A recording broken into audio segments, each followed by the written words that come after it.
Atlanta highways are lined with guardrails, of course, meant to protect drivers. But this morning, new research suggests that current guardrails are not keeping up with the changes in vehicles, and that puts drivers at risk. NBC's Kathy Park has the story. Charging ahead at about 60 miles per hour,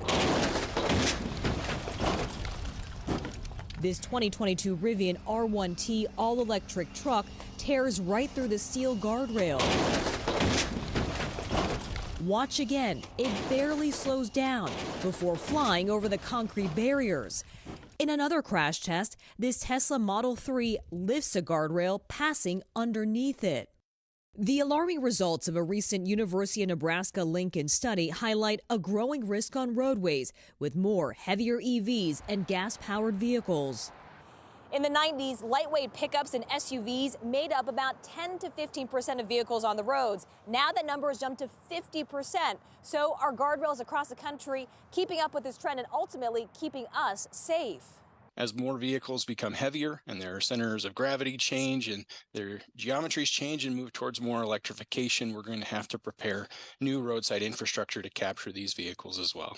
According to the Federal Highway Administration, guardrails can lessen the severity of crashes, but they cannot completely protect drivers in every situation.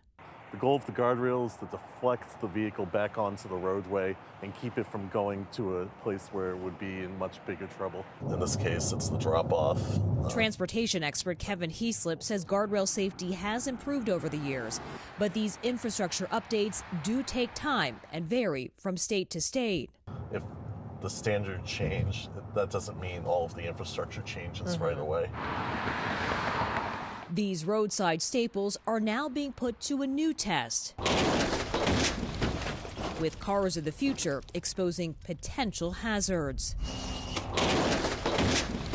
Kathy Park, NBC News, Knoxville, Tennessee.